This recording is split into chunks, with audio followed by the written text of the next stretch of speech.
자, 계속해서 여러분 우리 한번 좀 취득세의 주요한 내용 좀 살펴보도록 하죠.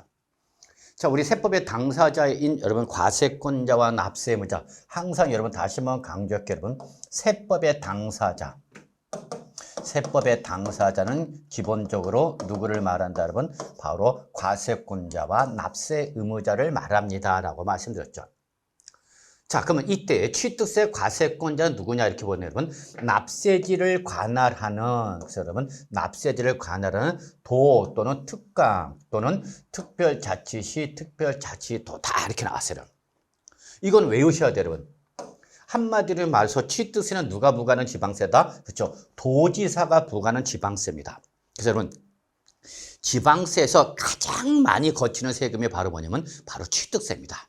그러면 여러분 우리가 실무에서 이제 이런 일이 일어나요. 또 뉴스에도 이렇게 나와요. 자, 취득세, 특히 다주택자에 대한 취득세를 세율을 낮춰주겠다 이렇게 얘기를 합니다.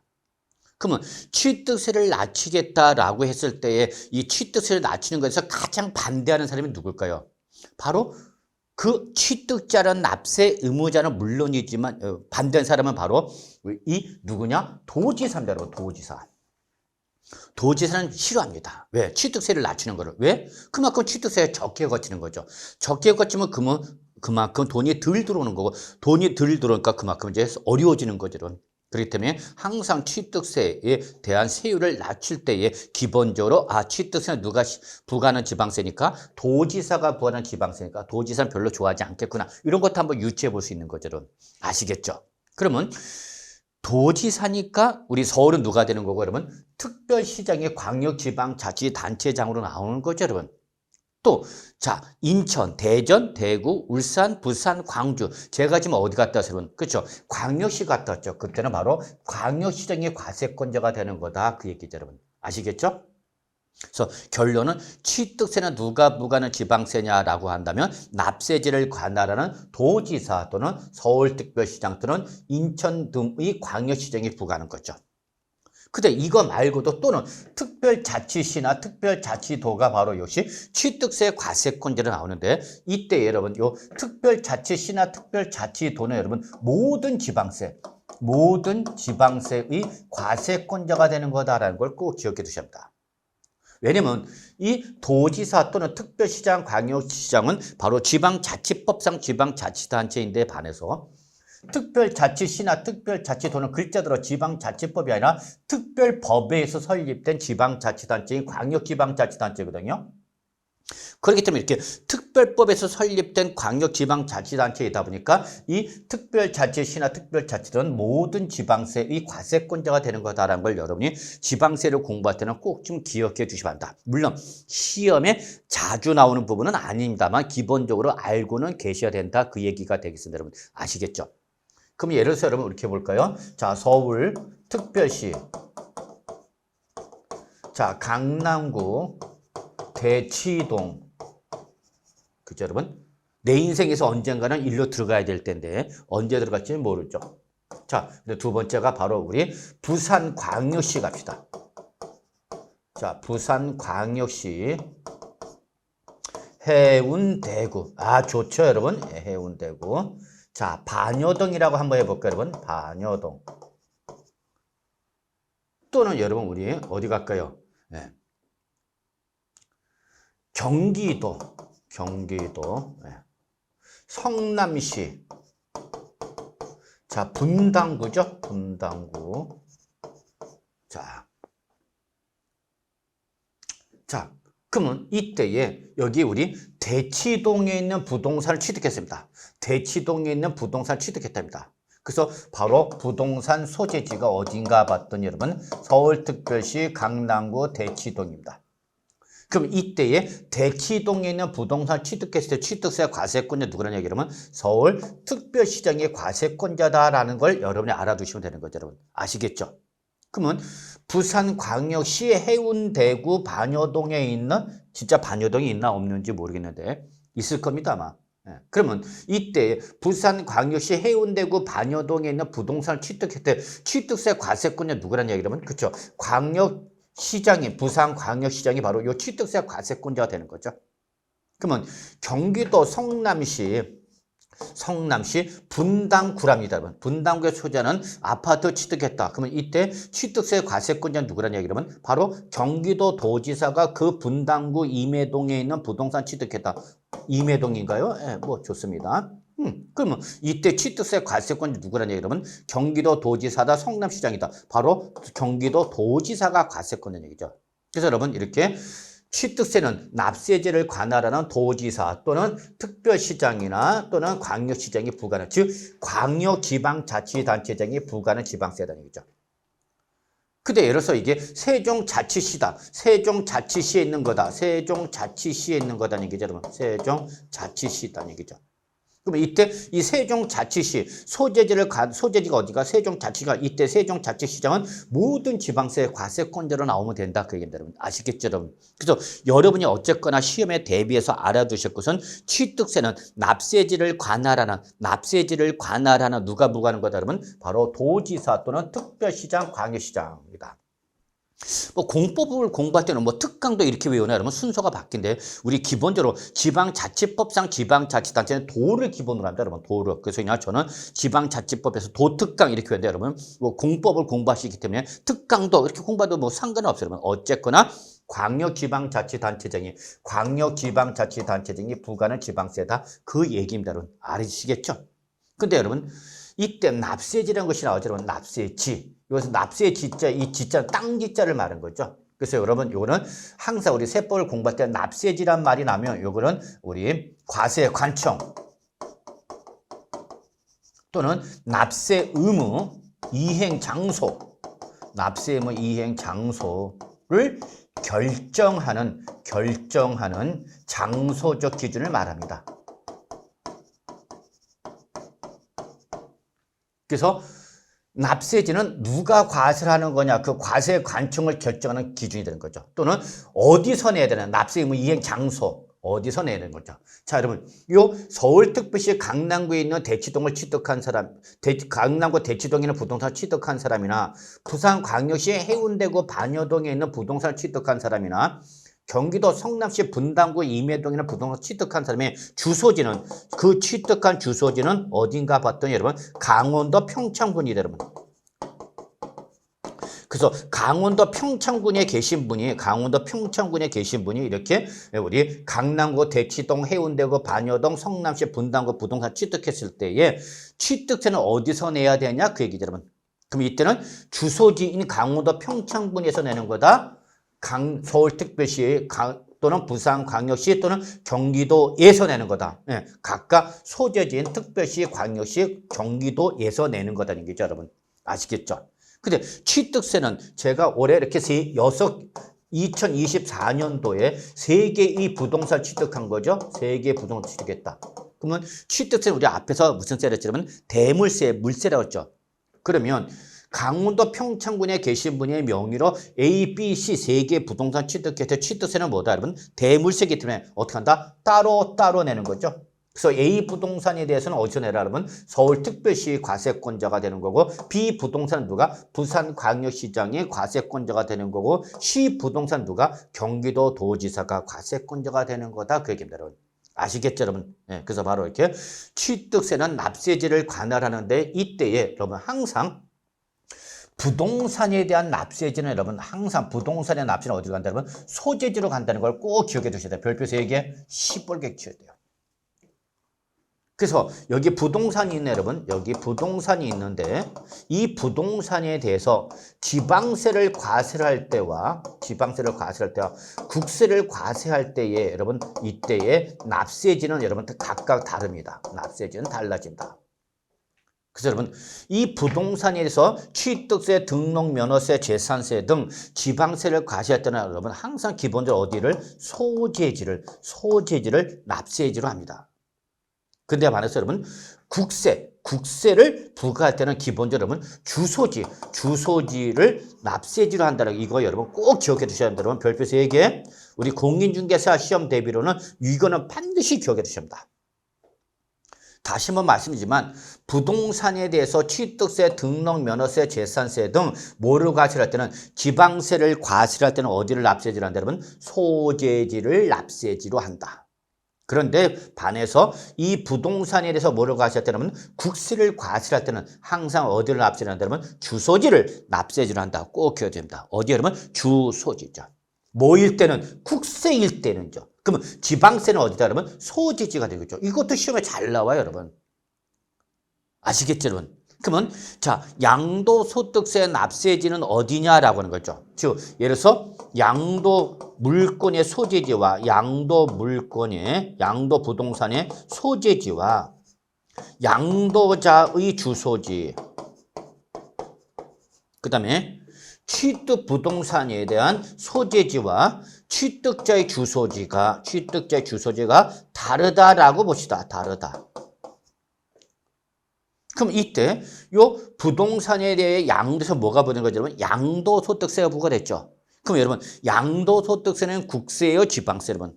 그렇죠? 국세죠. 양도소득세는 국세입니다, 여러분. 소득세는 국세죠, 여러분. 그럼 이때에 이 부동산에 양도한 양도소득세 납세지는 어디로 가려면 국세니까 주소지로. 그래서 이때는 양도자의 주소지가 바로 양도소득세의 납세지가 되는 거죠. 아시겠죠? 이해하세요, 여러분? 양도소득세는 뭐니까? 국세니까. 국세일 때는 소재지로 가라, 주소지로 가라, 주소지로 가라. 그 얘기입니다, 여러분. 근데 취득세는 지방세요, 국세요. 그렇죠? 지방세죠, 여러분. 취득세는 지방세가 되는 거죠, 여러분. 다 아시는 개념이죠. 그러면 취득세는 어디로 가려면 소재지로 가라, 주소지로 가라. 네, 바로 이때는 바로 소재지로 가는 거죠, 여러분. 소재지. 그러다 보니까 이렇게 그 양도 물권의 소재지와 양도 물권의 소재지와 양도의 주소지 또는 취득 물권의 소재지나 취득세 주소지가 뭐 할 때 다를 때에 지방세는 어디로 간다? 항상 부동산의 소재지를 납세지로 하는 거고 국세일 때는 어디로 가는 거다? 여러분 바로 양도자의 주소지로 가는 거다라는 걸 여러분 꼭 기억하셔야 됩니다. 여러분 아시겠죠? 그래서 이거는 정말 중요합니다. 우리가 시험 공부를 하는 단계에서 시험 끝날 때까지 꼭 기억해 두실 뿐 아니라 여러분 역시 나중에 시험에 합격하시고 저 실무 나가서 돈 많이 버실 때도 여러분 꼭 기억해 주셔야 되는 개념이죠. 그래서 다시 한번 말하지만 부동산에 대해서 지방세를 과세할 때는 기본적으로 어디를 소재지를 납세지로 한다. 근데 이 부동산에 대해서 뭘 과세할 때는 국세를 과세할 때는 어디로 한다 그러면 주소지를 납세지로 한다는 걸 꼭 기억하셔야 됩니다, 여러분. 아시겠죠, 여러분? 네. 이거는 시험의 출발점이면서 마지막 끝날 때까지 꼭 기억하셔야 된다는 걸 기억해 두셔야 돼요. 자, 그러면 이때 부동산을 취득해서 취득세 납세는 어디가 되는 거냐면 취득세는 뭐니까? 지방세니까 지방세는 어디야? 그러면 취득한 부동산이 어디죠? 여러분 소재지가 납세지가 되는 거구나라는 걸 여러분 이해하시겠죠, 여러분? 네. 이런 여러분이 가장 기본적인 내용을 너무 우습게 생각하시는 분이 계세요. 심지어는 여러분 인문 과정을 공부를 안 한 분도 계세요. 근데 인문 과정부터 충실하게 공부하신 분은 절대 여러분 시험에서 흔들리지가 않습니다. 꼭 기본 강의를 우습게 알고 공부를 안 하신 분 나중에 가면 이건 왜 이래 그런 분들이 꼭 계세요. 정말 안타까워요. 그래서 여러분 이 입문 과정을 들으신 분은 여러분 저는 분명히 여러분은 2023년도 이 시험에 공인중개사 시험에 합격자가 될 거라는 것을 감히 여러분 말씀드리면서 이 입문 과정의 중요성을 저는 강조를 합니다. 이런 기본적인 개념을 꼭 좀 기억해 주시기 바랍니다. 여러분 언제까지? 시험 볼 때까지. 아시겠죠? 그래서 이 부동산에 대한 납세지 여러분 꼭 좀 정리해 주시기 바랍니다. 여러분 아시겠죠? 자, 그래서 결론 냅시다. 그러면 취득세는 누가 부과하는 거다? 여러분 부동산 소재지를 관할한 도특강 또는 세종자치시 또는 제주특별자치도 바로 과세권자가 되는 거다라는 걸 기억해 주셔야 합니다. 자, 그러면 이 과세권자가 대응되는 게 바로 뭐죠, 여러분? 납세 의무자죠. 그러면 여러분 우리 보세요. 세법의 당사자는 과세권자와 납세 의무자입니다. 그러면 기본적으로 여러분 납세 의무자는 속성상 세금을 많이 내고자 하고자 한다, 적게 내고자 한다. 그렇습니다. 납세 의무자는 가능하면 세액 부담을 어떻게 하고자 하죠, 여러분? 회피하려고 하죠. 이건 여러분 다 아시는 거예요, 여러분. 그러면 과세관청은 이렇게 납세 의무자가 법에서 정하지 아니한 우회적인 방법이나 부정한 방법을 통해서 세금을 납부를 안 하려고 하는 걸 하게 하겠다, 못하게 하겠다, 그러면 못하게 하려고 했죠, 여러분. 즉 과세권자가 가능하면 세금을 과세를 하려고 그럴 것이고, 여러분 납세하면 세금을 어떻게 하려고 하죠, 여러분? 피하려고 하는 거죠, 여러분. 피하려고 한다. 이거는 여러분 속성입니다, 속성. 이 여러분 세법을 공부할 때는 가급적이면 도덕적이고 윤리적인 것을 조금 묻어두시기 바랍니다. 도덕적이고 윤리적인 것은 여러분이 일상생활 과정에서 준수해 주시면 되고요. 세법을 얘기할 때는 도덕적이고 윤리적인 것을 조금은 좀 줄여주셔야 됩니다. 이 세법을 얘기했다 가끔 갔다가 이렇게 도덕적이고 윤리적인 측면을 끌고 와갖고 막 항의하는 분도 계세요. 평소엔 별로 그렇게 잘 도덕적이며 윤리적이도 않은 분이 있고 세법 얘기할 때는 도덕적, 윤리적인 것을 논하는 사람이 있어요. 보통 시험에 떨어지는 분들은 보통 그런데. 그래서 제가 여러분 우리 세법을 공부를 하실 때는 가능하면 도덕적이고 윤리적인 것을 조금 논해 주시고 논외로 좀 해주시고 세법에서 오로지 과세권자 납세문자의 당사자 측면에서만 고려해 주십시오라는 걸 부탁드리고 싶네요. 그러다 보니까 납세 의무자는 가능하면 세부담을 어떻게 하고자 한다? 피하고자 하는 속성을 갖고 있다는 거죠. 그러면 과세 시기는 빨리 과세하고 싶어, 늦게 과세하고 싶어, 여러분. 그렇죠? 가능하면 늦추고 싶은 거죠. 또는 세액은 많이 내고 싶어, 적게 내고 싶어. 당연히 적게 내고 싶은 거죠. 이거를 도덕적, 윤리적으로 비난해서는 안 된다는 얘기입니다, 여러분. 아시겠죠, 여러분? 그런데 그럼 과세권자는 가능하면 과세 시기를 결정한다. 빠른 걸 좋아한다, 늦은 걸 좋아한다. 과세권자는 빨리 과세를 하고 싶죠. 빨리 과세하고 싶었죠. 그러니까 이게 나중에 여러분 우리 취득의 시기나 양도 또는 취득 시기를 공부할 때 과세 시기를 지정할 때 이렇게 어떤 시간적 기준 2개 이상 나면 항상 그중에서는 빠른 날로 가는 것이 바로 속성 때문에 그렇죠. 속성 때문에. 과세권자의 속성 때문에 어쩔 수 없다는 거죠. 그러면 과세 관점으로 세금을 가능하면 많이 부과를 하고자 한다, 적게 부과한다. 많이 부과하는 거죠. 이게 충돌되는 거죠. 충돌. 그래서 과세권자와 납세의무자는 대부분 충돌적 관계가 되는 거죠. 이해관계가 대립적이라는 얘기죠. 아시겠죠? 세법을 공부할 때 이 개념을 조금 이해를 해 주시기 바랍니다. 이 과정에서 도덕적이고 윤리적인 것을 조금 논하지 말자. 이 도덕성과 윤리성은 나중에 일상생활 과정에서 여러분 준수를 해 주시면 되는 거고 세법을 얘기할 때는 가능하면 조금 줄여주시기 바랍니다. 여러분. 아시겠죠, 여러분? 자, 그러면 이때에 취득세는 누가 내는 거냐? 바로 과세 물건을 뭐한 사람이죠? 여러분? 취득한 사람이 과세 대상으로 열거된 재산을 취득한 사람이 취득세를 내는 거죠. 근데 그 취득한 자는 어떤 취득자를 만들면 사실상 취득자죠. 별표 3개짜리죠. 무슨 과세 원칙이라고 했냐면 여러분, 그렇죠. 실질 과세 원칙입니다라고 강조했어요. 실질 과세 원칙. 자, 앞 시간에서는 우리 세법을 과세를 할 때 세법에서 가장 기본적인 원칙 중에 하나가 바로 뭐였냐면 실질 과세의 원칙입니다라고 말씀드렸습니다. 어떤 특정한 사건에 대한 경제적 실질과 그에 따른 법률상 형식을 보면 다르면 실질과 형식이 다르면 이때 이 둘 중에 어떤 걸 기준으로 과세하라? 바로 실질에 따라서 과세를 하라 그 얘기입니다, 여러분. 아시겠죠, 여러분? 네, 꼭 기억해 주셔야 합니다. 따라서 실질 과세 원칙에 따라서 사실상이라는 말인 거죠. 실질 과세 원칙을 따라서 실질 과세 원칙에 따라서 우리는 사실상 취득세를 바로 납세의무자는 거죠. 손님, 상 들어갑니다. 그러면 무슨 상? 그러면 사실상이 되는 거죠. 사실상. 그럼 여기서 사실상 취득세는 뭐를 말하냐? 등기 등록을 하지 아니한 경우라도라고 그랬죠. 어쨌든 사실상 취득했다. 그럼 지금 형식상과 사실상이 같다는 얘기야, 다르다는 얘기야? 다른 얘기죠. 형식적 요건이 뭐를 하지 않아서 등기 등록은 아직 안 했대. 그런데 사실상 뭐였다면 취득했대. 그럼 이때는 바로 지금 형식과 실질이 지금 같다 다르다 그 얘기죠. 그럼 우리는 실질 과세 원칙을 취합니다. 그렇죠. 뭐는 취득세는 실질 과세 원칙을 취하니까 형식과 실질이 다를 때는 당연히 뭘 기준하는 거냐면 실질에 따라서 과세할 수밖에 없는 거죠. 그래서 바로 사실상 취득했다면 뭐를 하지 않았어도 등기를 하지 않았더라도 이때 그 과세 물건의 소유자나 양수인은 취득세를 내야 된다, 안 내야 된다? 내야 된다는 걸 꼭 기억해 두셔야 되는 거죠, 여러분. 아시겠죠? 그래서 바로 취득세 납세의무자는 실질 과세 원칙에 따라서 누가 되는 거다, 여러분? 사실상 취득자가 되는 거다라는 걸 꼭 기억해 두셔야 합니다, 여러분. 아시겠죠, 여러분? 예. 그럼 여러분 여기서 주의할 거는 등기 등록을 하지 않았다라는 거죠. 등기 등록을 하지 않았다 하더라도 사실상 취득했으면 우리는 이때는 형식인 등기 등록을 보는 것이 아니라 실질을 보아서 취득세를 과세하겠다 그 얘기죠. 그런데 등기나 등록을 했습니다. 근데 그 등기 등록이 사실상이 아니라 형식상으로 취득한 거랍니다. 그러면 이때는 이걸 취득한 걸로 봐야 되는 겁니까? 안 봐야 되는 겁니까, 여러분? 예, 이때는 역시 우리는 등기 등록을 했으면은 우리 세법은 실질 과세 원칙에 따르면 사실상 취득을 하지 않았더라도 일단은 뭘 하면 등기 등록했으면 우리는 이것도 취득으로 본다. 이걸 여러분이 꼭 주의하셔야 됩니다, 여러분. 주의하셔야 됩니다, 여러분. 그래서 등기 등록을 하지 아니한 경우라도 사실상 취득했으면 실질 과세 원칙에 따라서 취득을 해서 취득세를 과세를 하는데 설사 뭘 했으면 등기 등록을 했는데 그 등기 등록이 형식상 취득이라 하더라도 비과세가 아닌 한 비과세로 규정되어 있지 않는 한 취득세는 과세를 한다 안 한다? 한다라는 걸 꼭 기억해 두셔야 합니다. 별표에서 얘기해. 정말 이거 중요한 내용입니다, 여러분.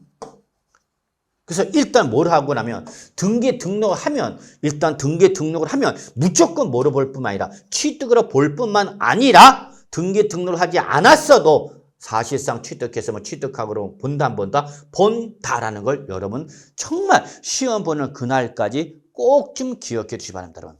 아시겠죠? 이거 나중에 취득세 할 때 이 내용이 나옵니다. 분명히 나옵니다. 그때 답변을 못하면 그때는 여러분 그냥 제가 내보낼 거예요, 여러분. 네. 아시겠죠, 여러분? 그래서 이 개념을 꼭 기억해 두셔야 돼요. 네, 잘 줍니다. 그래서 다시 말하지만 등기 등록을 하지 아니한 경우라도 사실상 취득했으면 우리 실질 과세 원칙에 따라서 취득세를 과세를 하는 데 반해서 뭘 하면 등기 등록을 일단 하면 우리는 무조건 뭐 한 거로 본다면 취득한 거로 본다는 거죠. 물론 지방세법의 비과세 대상으로 규정되어 있는 형식적 취득에 따른 취득세를 과세를 안 하겠지만 이렇게 비과세 대상으로 규정되지 아니한 형식상 취득은 일단은 등기 등록을 했다 하더라도 무조건 취득을 본다. 이거 꼭 기억하셔야 돼요, 여러분. 아시겠죠? 이게 분명히 또 나옵니다. 자, 이렇게 좀 봐두시고요. 자, 그럼 우리 취득세 과세에 대해서 한번 좀 살펴볼까요, 여러분? 자, 우리 부동산 세법은 다 무슨 방식이라 했죠? 열거주의 방식을 취하고 있습니다. 그랬죠, 여러분? 열거주의 방식. 그래서 지방세법에서 취득세 과세에 대해서는 하나하나 열거하고 있습니다. 하나하나. 그래서 예를 들어서 토지라든지 건축물을 취득하면 지방세법에서 취득세 과세를 하겠습니다라고 규정됐답니다. 그래서 토지, 건축물은 취득세 과세 대상이 되는 가장 기본적인 부동산인 거죠. 근데 그 취득은 사실상 형식상, 그렇죠? 취득세는 무슨 주니까 실질 과세 원칙이니까 사실상이 튀어나온 거죠. 그러니까 뭐를 하지 않았어도 등기를 하지 않았어도 사실상 뭐였으면 잔금을 지급하고 소유권을 취득했으면 취득한 거 우리가 보는가 안 보는가 그러면 보는 거죠. 그래서 여러분 바로 여기 실질 과세 원칙에 따른 사실상이라는 말이 나오는 거죠. 그 다음에 여러분 우리 부동산 학교에서 잘 배우셨죠? 부동산의 범위를 잘 공부하셨을 겁니다. 이때 바로 토지와 건축물 민법 제99조에 따른 협의의 부동산이라 하고 그리고 나서 여기에다가 그러면 우리 뭘 더했죠? 바로 광의의 부동산인 성격을 띠는 뭘 더하는 거죠? 그러면 준부동산을 더해서 우리가 뭐라 표현할지 그러면 광의의 부동산이라 한다라고 아마 부동산 학교에서 배우셨죠. 그래서 여러분 여기서 준부동산이 차량, 기계장비, 항공기, 선박, 임목, 광어권, 어업권, 양식업권을 취득하면 취득세 과세를 하겠다라고 법에서 열거 규정되어 있습니다. 이때 법에서 과세 대상이 차량, 기계장비, 항공기, 선박, 임목, 광어권, 어업권, 양식업권의 범위가 나와 있습니다만 여러분은 그냥 제목만 기억하시면 됩니다. 이때 여러분 여기 나오는 차량, 기계장비, 항공기, 선박, 임목, 광어권, 어업권, 양식업권 우리가 특히 여기 광어양 이렇게 기억하시다면 여러분 이거는 권리죠, 권리. 그래서 특히 법률상 권리 중에서 취득세 과세에 대해서 열거된 것은 광어권과 어업권과 양식업권 요 세 가지 한해한다라는 것만 좀 기억해 두시기 바랍니다, 여러분. 그래서 뭐라 표현한다, 여러분? 광어양 이렇게 기억해 두시기 바랍니다. 광어양. 그리고 여러분 여기 차량이나 기계장비나 항공기나 선박이나 임목 요거 뭐죠, 여러분? 이게 바로 준부동산인 거죠. 여러분 다 아시다시피 준부동산은 한마디로 말해서 사실상은 뭐죠, 여러분? 동산이죠. 사실상은 동산이지만 우리는 부동산에 준하여 취급하여 서겠다. 이걸 우리는 뭐라 표현한 거면 준부동산인 거죠. 근데 모든 동산을 부동산 취급하는 것은 아니죠. 여기 열거된 거 차량, 기계장비, 항공기, 선박, 임목에 한해서만 부동산 취급하는 거죠. 그럼 얘들은 동산이지만 얘들은 관련 법령에 따라서 얘들은 무슨 대상이죠? 그러면 바로 등기나 등록 대상이 된다는 것이 특징입니다. 모임에도 불구하고 동산임에도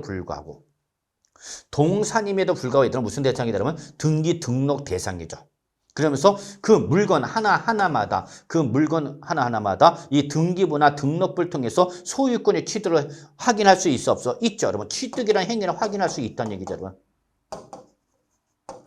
그렇기 때문에 이런 것은 그리고 중요한 게 바로 뭐죠? 얘들은 물건 하나하나마다 가격이 비싸, 작아, 같죠. 가치가 크죠, 여러분. 그럼 얘들은 비록 동산이지만 그 취득하는 과정에서 등기 등록 대상이 돼서 그 물건에 대한 취득에 대한 객관적 내용이 확인할 수 있다 없다? 있는 거죠. 그리고 물건 하나마다 가치가 크다 작다? 크다. 그래서 얘들은 뭐임에도 불구하고 동산임에도 불구하고 부동산과 똑같이 우리 취득세 과세를 한다 안 한다? 한다라는 걸 꼭 좀 기억해 주시기 바랍니다. 여러분. 아시겠죠 여러분?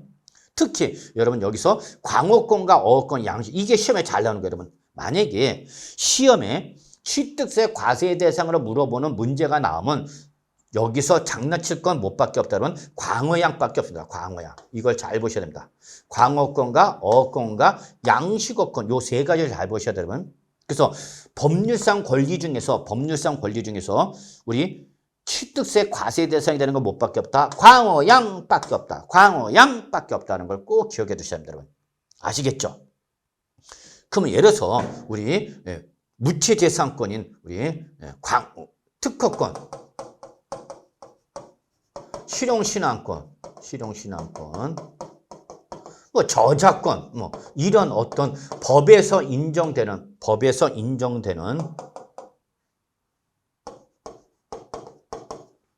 우리 권리다. 이거 다 법률상 권리인 거죠. 이런 법률에서 보장하고 있는 이 권리는 취득세 과세 대상이다 아니다? 아닌 거죠, 여러분. 오로지 취득세 과세 대상이 되는 권리는 뭐밖에 없다면 광어양만 해당합니다. 이걸 꼭 기억하려도 이걸 기억을 잘 못하는 분이 계시네요. 그래서 문제 풀 때 이걸 놓쳐요. 법률상 권리가 나오면 권이 나오면 권 중에서 취득세 과세 대상이 되는 건 뭐밖에 없다면 광어양밖에 없다니까. 광어양이 아니다. 특허권, 실용신안권, 저작권 등 광어양이 아니잖아요. 여러분. 광어양이 아닌 취득세 과세 대상이다 아니다라는 거예요, 여러분. 아시겠죠? 그러면 하나 더. 자, 예를 들어서 재개발, 재건축, 조합원, 입주권 또는 아파트 당첨권, 분양권이죠, 여러분. 네, 당첨권. 그럼 얘들은 자 권리로 끝났죠. 취득세 과세 대상이다 아니다는 걸 다시 한번 여러분한테 강조합니다, 여러분. 그래서 우리가 조합원으로서 조합원 입주권을 취득하거나 또는 조합원으로부터 입주권을 취득하거나 아파트 청약 신청해서 아파트 당첨권을 취득하거나 이거를 전매로 취득했든지 이때에는 취득세를 과세를 한다 안 한다는 걸 꼭 기억해 두셔야 됩니다, 여러분. 아시겠죠, 여러분? 그래서 조합원 입주권이나 아파트 당첨권을 취득할 때는 얘들은 취득세 과세 대상이다 아니다. 그럼 얘들 영원히 과세하는 거냐? 아니요. 얘들이 나중에 이제 뭐로 바뀌어요, 여러분? 아파트 등으로 이제 바뀌겠죠, 여러분? 네. 그럼 바뀌었을 때 요때 과세한다고. 요때 취득세 과세한다고, 여러분. 아시겠죠, 여러분? 네. 그래서 이렇게 요 입주권이나 또는 당첨권이 뭐로 바뀌면 아파트로 바뀌면 주택으로 바뀌면 부동산으로 바뀌면 이때 과세를 합니다, 여러분. 아시겠죠, 여러분? 그래서 이 조합원 입주권이나 아파트 당첨권 그 자체는 취득세 과세 대상이다 아니다는 걸 꼭 아셔야 됩니다, 여러분. 아시겠죠? 네. 그런데 주의할 게 있어요, 여러분. 그래서 요 조합원 입주권 아파트 당첨권 자체는 취득세 과세 대상이다 아니지만 단 이 개인의 세대별 주택수를 계산할 때 여러분 이 주택수에 포함한다라는 건 여러분이 꼭 기억하셔야 돼요. 아주 중요한 내용인데 그래서 다시 말하지만 재개발, 재건축, 조합원, 입주권, 아파트 당첨권 그 자체는 취득세 과세 대상은 아니지만 이걸 갖고 있는 사람의 소유 주택수를 계산할 때는 이 입주권과 아파트 당첨권도 주택수에 어떻게 하라 여러분? 포함한다라는 걸 꼭 좀 기억해 주시기 바랍니다, 여러분. 아시겠죠? 나중에 여러분 이게 우리 주택 취득 중과세를 할 때 나오는 말이기 때문에 미리 말씀드렸습니다라는 걸 기억해 두시고요. 자, 그 다음에 이런 거 말고도 여러분 우리 회원권도 취득세 과세 대상이 됩니다, 여러분. 그래서 골프 회원권, 그 다음에 콘도미니엄 회원권, 승마 회원권, 그 다음에 종합체육시설 회원권, 요트 회원권 등이 있죠, 여러분. 이런 것은 다 하나같이 뭐죠, 여러분? 회원권이죠. 자, 여러분 중에서 이 중에서 어떤 걸 갖고 계신지는 잘 모르겠네요. 골프 회원권 갖고 계신 분도 계실지 모르겠고요. 승마 회원권이나 콘도미니엄 회원권이나 종합체육시설 이용 회원권이라든지 요트 회원권도 뭐 이런 거 갖고 수 있죠. 그럼 얘들은 어떤 권리임에도 불구하고 우리는 경제적 가치가 큰 것들이 작은 것들이 여러분 가치가 큰 것이죠. 비록 부동산은 아니지만 그 회원권 자체마다 가치가 커자고 크죠. 그렇기 때문에 이때는 취득세 과세를 한다는 걸 꼭 좀 기억해 주셔야 한다. 그래서 여러분 중에서 혹시 뭐 골프 회원권을 갖고 계신다든지 승마 회원권 또는 뭐 콘도민 회원권을 갖고 계신다든지 또는 우리 뭐 종합체육시설 이용 회원권 이런 거 갖고 계시면 아마 취득세를 낸 경험이 있을 거다라는 걸 여러분이 아마 유추해서 해석해 볼 수 있지 않을까 생각합니다.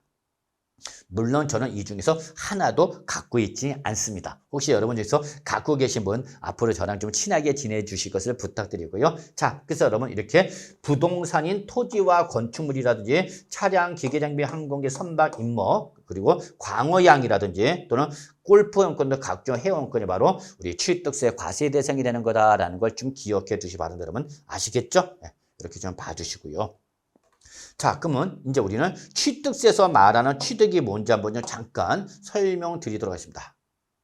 자, 취득세에서 말하는 취득은 여러분 매매라든지 교환이라든지 여러분 상속, 증여, 기부, 법인이나 현물 출자, 건축이라든지 개수라든지 공유 수민의 매립이나 간척이라든지 이러한 토지의 조성 등과 그 밖에 이와 유사한 취득서. 자, 결론 냅시다. 밑줄 꼭 치세요. 원시 취득 또는 뭐 여러분 승계 취득 또는 뭐 여러분 유상, 무상의 뭐 여러분 결론 모든 취득을 말한다. 모든 취득을 말한다.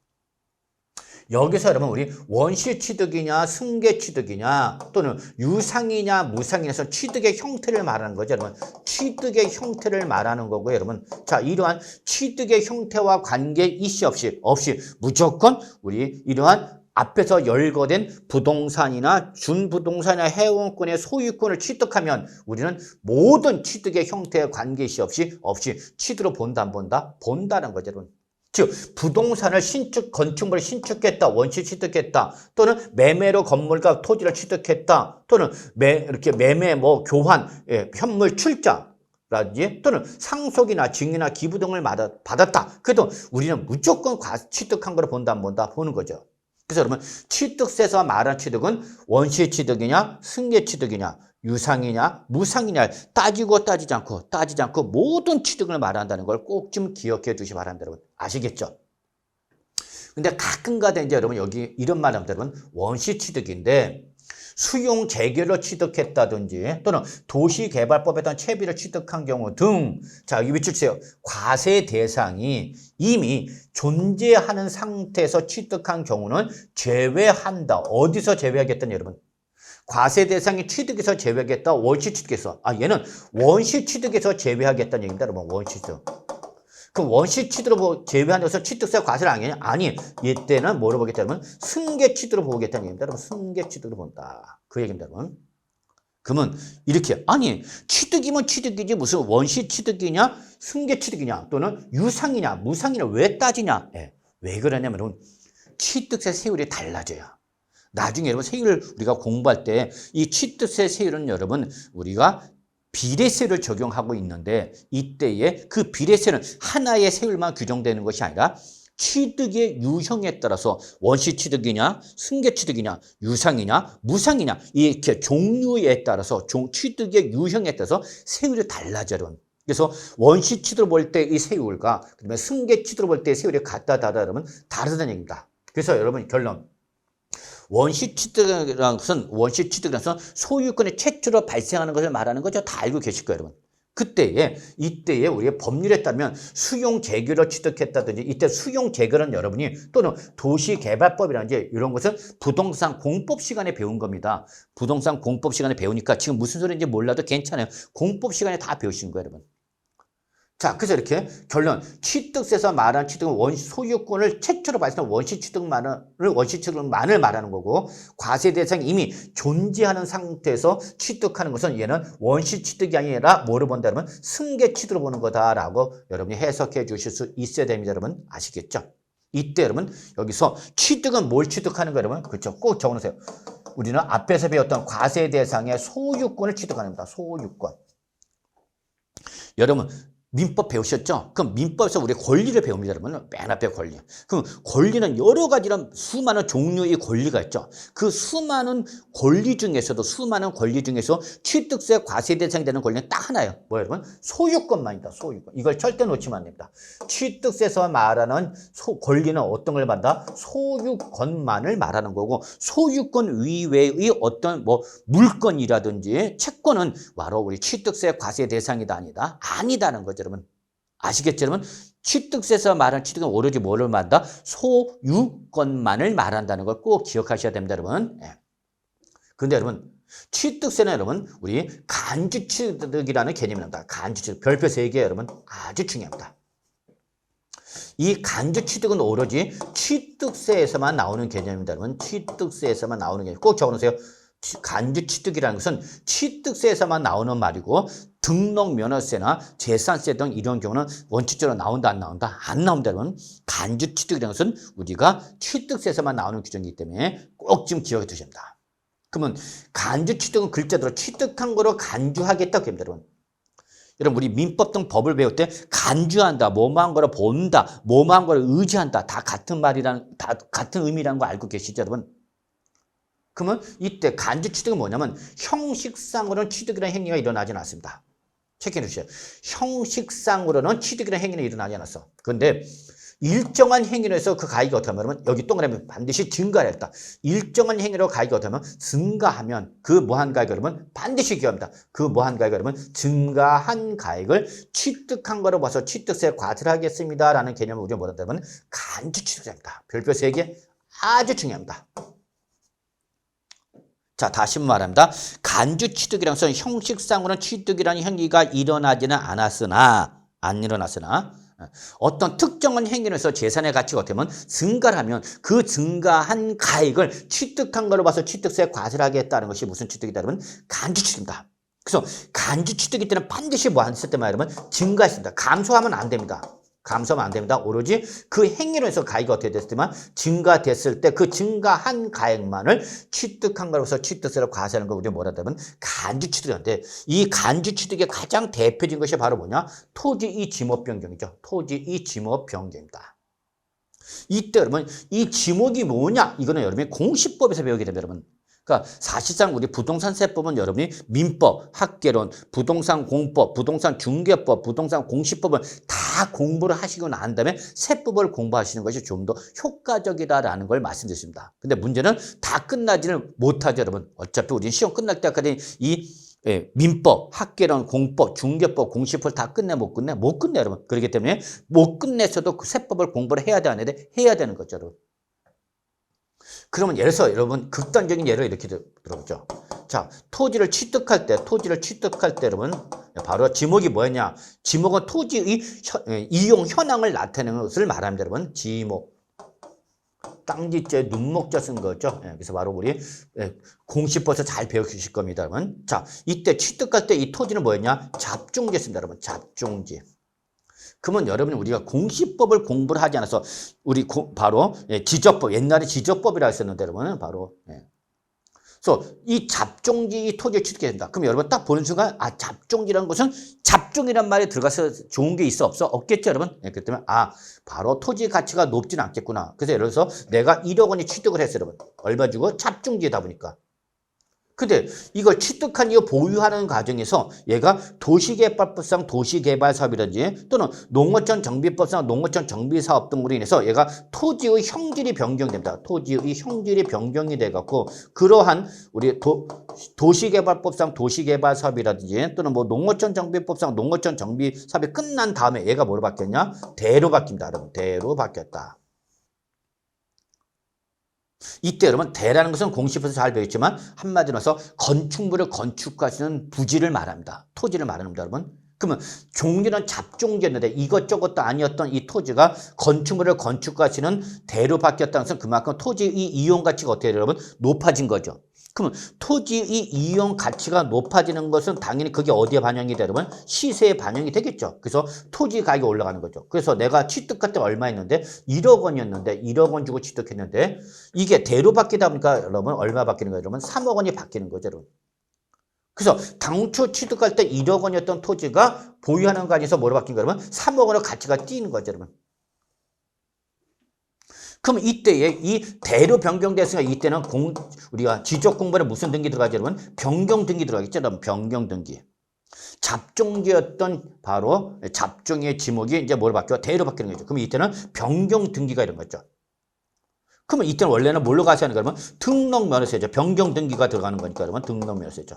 근데 문제는 이로 인해서 토지 가격이 어떻게 됐죠? 그러면 증가된 거죠. 얼마 증가됐죠? 그러면 2억이 증가됐죠. 그러면 이때는 변경 등기가 되는 거죠. 취득 등기를 일어나지는 않았지만 이로 인해서 토지 가치가 증가하지 않아서 했죠. 그때는 취득세로 과세를 한다 안 한다? 한다입니다. 이때는 등록면허세가 아니라 뭐로 과세한다 그러면 취득세로 과세가 되는 거다는 얘기죠. 취득세로 과세한다. 이때 취득세가 과세가 되는 가액은 전체 가액 3억 원이 아니라 전체 가액 3억 원이 아니라 증가한 가액 얼마 그러면 2억 원만 과세하는 거죠. 왜 2억만 과세하는 거죠? 당초 1억 원이 취득세는 이미 냈어 안 냈어? 냈잖아요, 여러분. 1억 원에서 이미 요 당초 취득가 취득됐기 때문에 증가한 변경 후 가액 중에서 증가한 가액 얼마야? 그러면 2억만 과세하는 거죠. 그러면 당초 취득할 때 1억 원의 취득세 냈고요. 증가한 가액 2억 원에서 취득세 냈으니까 결론 3억 원에 다 취득을 낸 거죠, 여러분. 아시겠죠? 그래서 바로 이런 것을 우리가 뭐라고 표현한다면 바로 간주 취득이라 한다는 걸 꼭 기억해 두셔야 됩니다, 여러분. 너무너무 중요한 건데, 여러분. 별표에서 얘기해.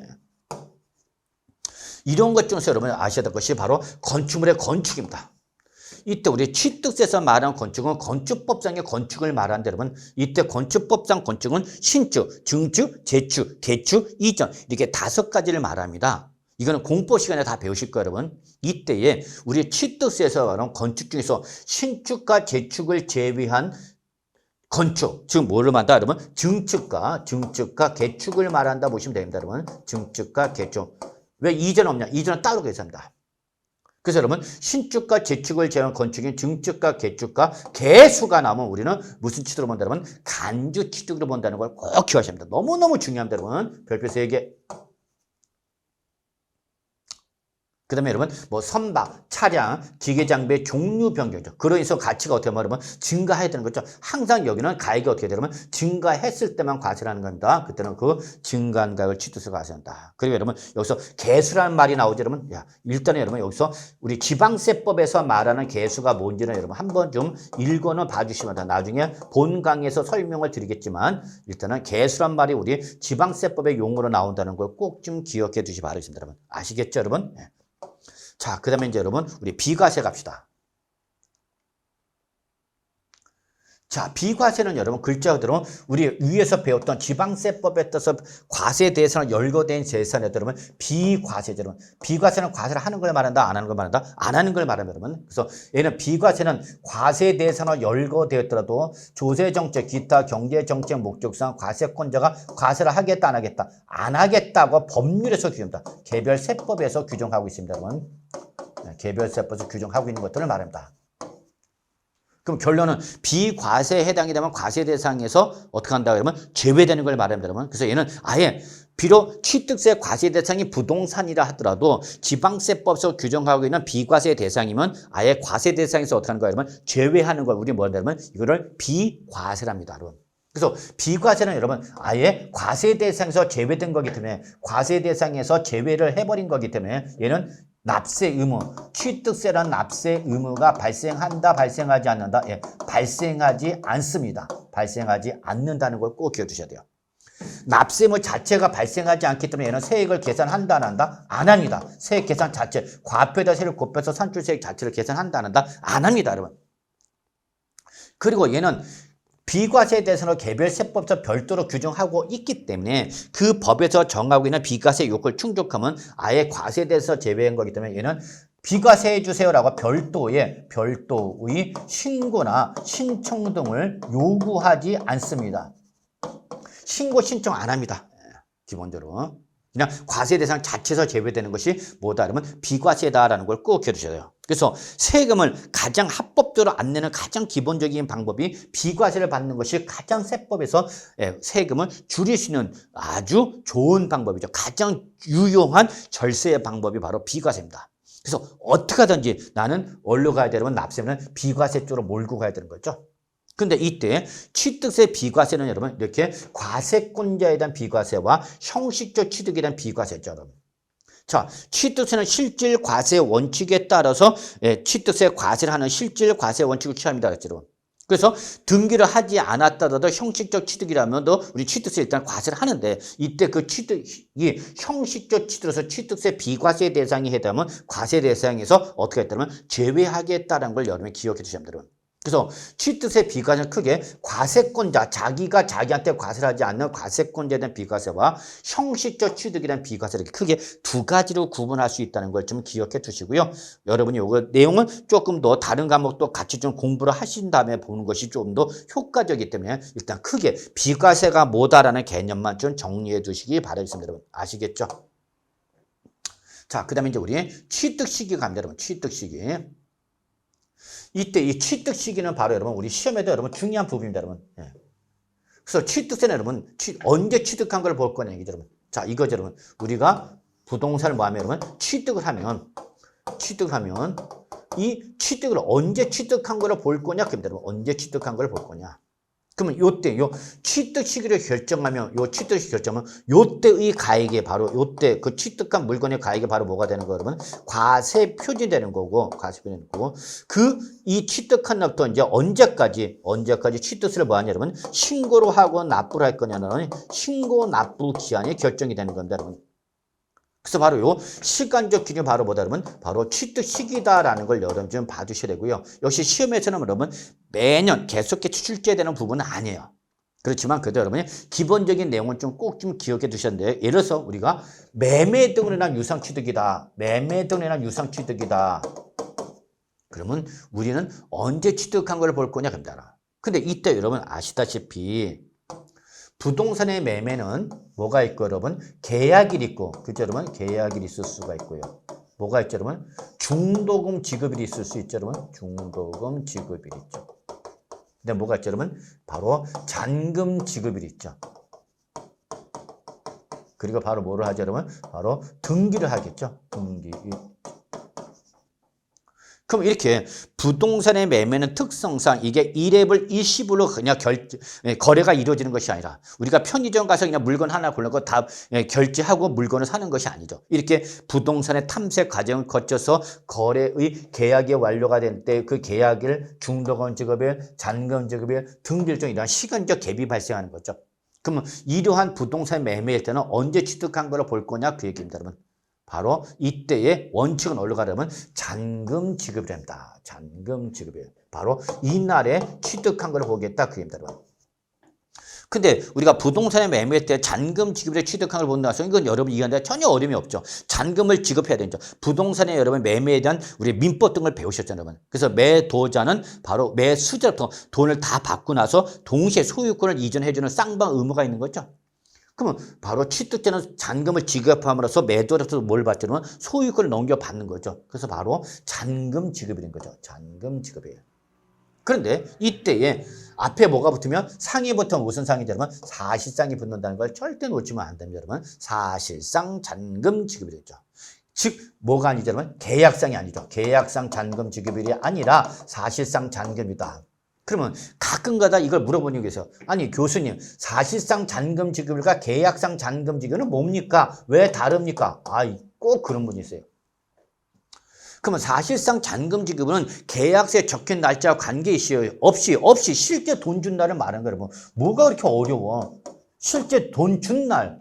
그러면 계약상 잔금 지급은 어디에? 계약서에 적힌 날, 계약서에